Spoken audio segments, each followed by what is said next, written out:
بسم اللہ الرحمن الرحیم۔ السلام علیکم بیٹا جی، ابھی ہم 5ویں جماعت کی اردو کا سبق نمبر 13 پڑھیں گے، جس کا نام ہے ہم پھول ایک چمن کے۔ پھول آپ کو پتہ ہے کہ جو کہ کیاریوں میں پھول لگتے ہیں، خوشبودار پھول جو ہوتے ہیں، ان کے بارے میں بات کی جا رہی ہے۔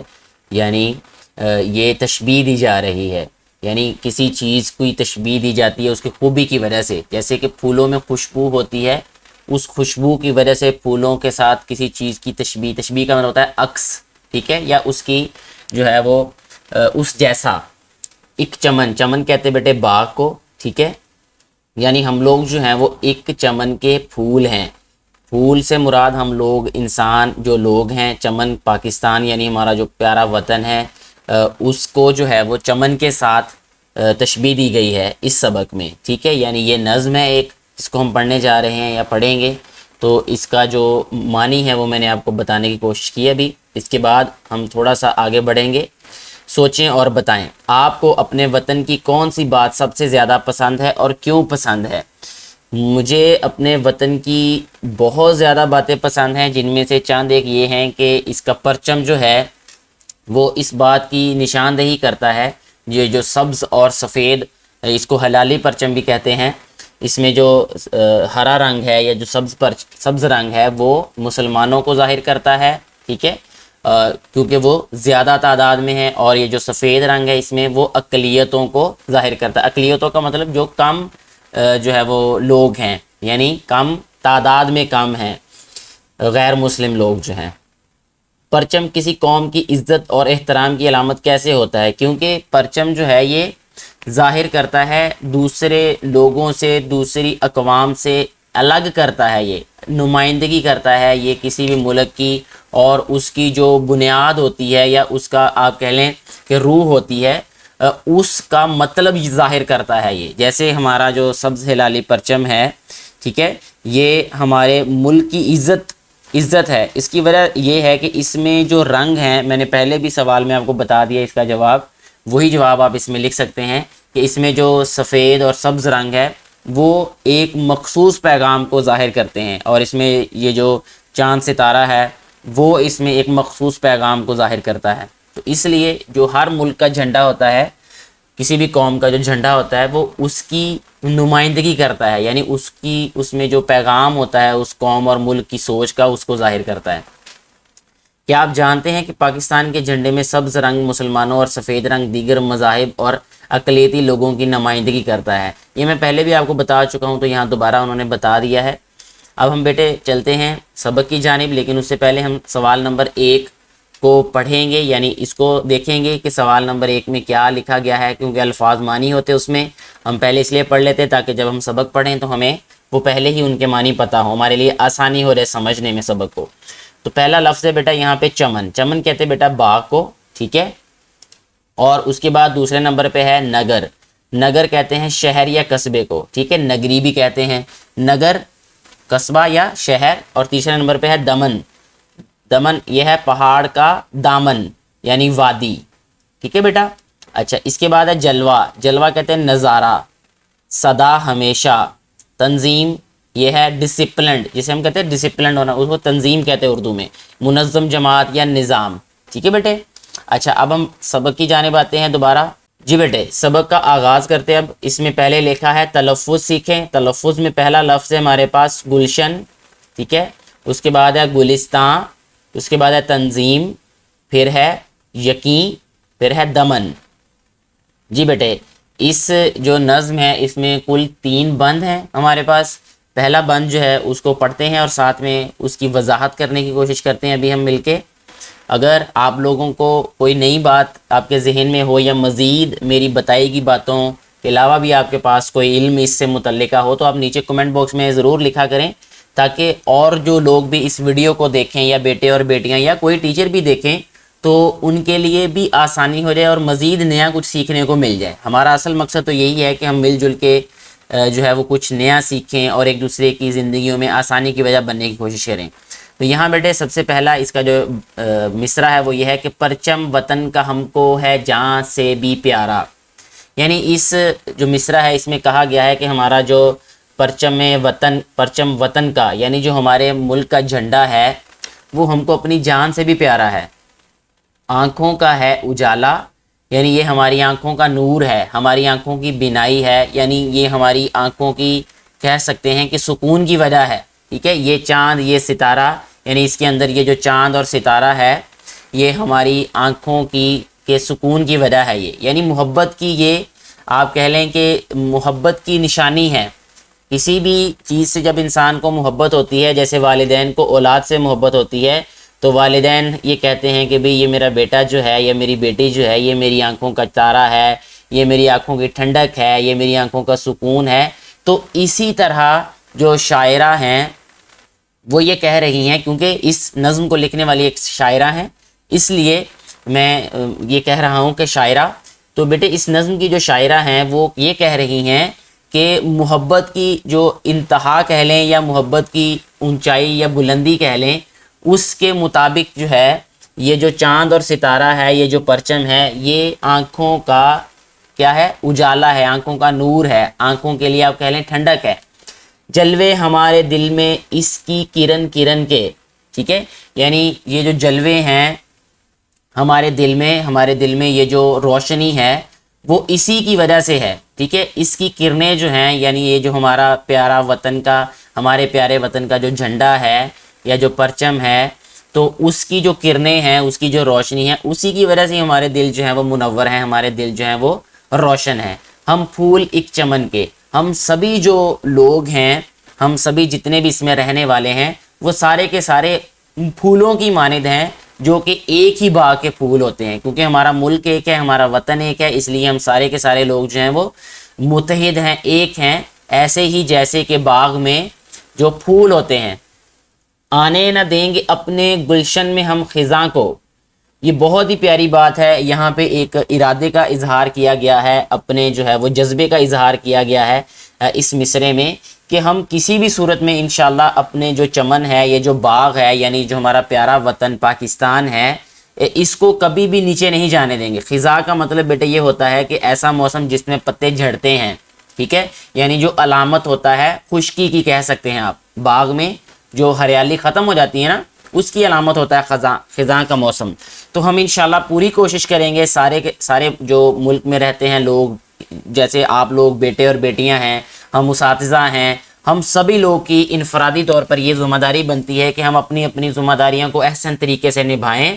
یعنی میں بحیثیت استاد اپنی بہترین کوشش کروں کہ میں آنے والی جو نسلیں ہیں، آپ بیٹے بیٹیاں ہیں، ان تک بہترین جو ہے وہ علم پہنچاؤں، ٹھیک ہے۔ اپنی بہترین کوششیں جو ہیں وہ میں اس میں لگاؤں کہ آپ لوگوں کا جو مستقبل ہے وہ ہم سے زیادہ بہتر روشن ہو، ہم سے زیادہ بہتر ہو۔ آنے نہ دیں گے اپنے گلشن میں ہم خزاں کو۔ تو جو باتیں میں نے بتائیں یہ اس بات کی نوید ہیں یا اس بات کی خوشخبری ہیں کہ ہم لوگ بہتر کر رہے ہیں، ہم اپنے ملک کو جو ہے وہ خزاں کے موسم کی طرف جانے سے دور رکھ رہے ہیں۔ جنت بنائیں گے ہم ایک پاک گلستان کو، یعنی پاک گلستان مطلب پاک وطن، پاک باغ۔ جیسے پاکستان کا مطلب ہم پہلے اسباق سے ہی پڑھتے آ رہے ہیں کہ پاک لوگوں کی زمین، تو ہم اس پیارے وطن، اس پاک سرزمین کو انشاءاللہ جنت کی طرح بنائیں گے۔ یہ کیسے جنت کی طرح بنے گی؟ یہ ان ساری خوبیوں کا جب مجموعہ اور محور بن جائے گی، جن خوبیوں سے ایک ملک جو ہے وہ سکون اور ایک کہہ لیں کہ امن اور سکون کا گہوارہ بنے گی، تو یہ یقیناً انشاءاللہ جنت کی ہی مانند بن جائے گی، ٹھیک ہے۔ تو اس کا طریقہ یہی ہوگا جو ہم بات کر رہے ہیں کہ ہم سبھی اپنی اپنی جگہ پر اپنی اپنی ذمہ داریوں کو احسن طریقے سے نبھائیں، ایمانداری سے اور دل جمعی کے ساتھ اپنا کام کریں گے، تو انشاءاللہ یقیناً ہمارا جو ملک پاکستان ہے یہ جنت کی مانند بنے گا۔ رنگ دیں گے اپنے خون سے یہ راستے وطن کے۔ اور یہاں اس مصرعے میں یہ بات کی جا رہی ہے کہ اگر ہمیں کہیں ضرورت پڑے گی اپنے وطن پہ اپنی جان نچھاور کرنے کی، تو ہم انشاءاللہ اس سے پیچھے نہیں ہٹیں گے، ٹھیک ہے۔ جیسے کہ باغ میں جو پودے لگے ہوتے ہیں، یعنی باغ کو ہرا رکھنے کے لیے، ہرا بھرا رکھنے کے لیے اس کو پانی کی ضرورت ہوتی ہے، اسی طرح ملک کو جو ہے وہ سربلندی کی جانب جانے کے لیے اگر کہیں مشکل وقت آ جائے تو اس میں خون کی ضرورت ہوتی ہے، یعنی قربانی کی ضرورت ہوتی ہے۔ تو ہم انشاءاللہ اگر کبھی کوئی مشکل وقت آیا تو ہم اپنی جان بھی دینے سے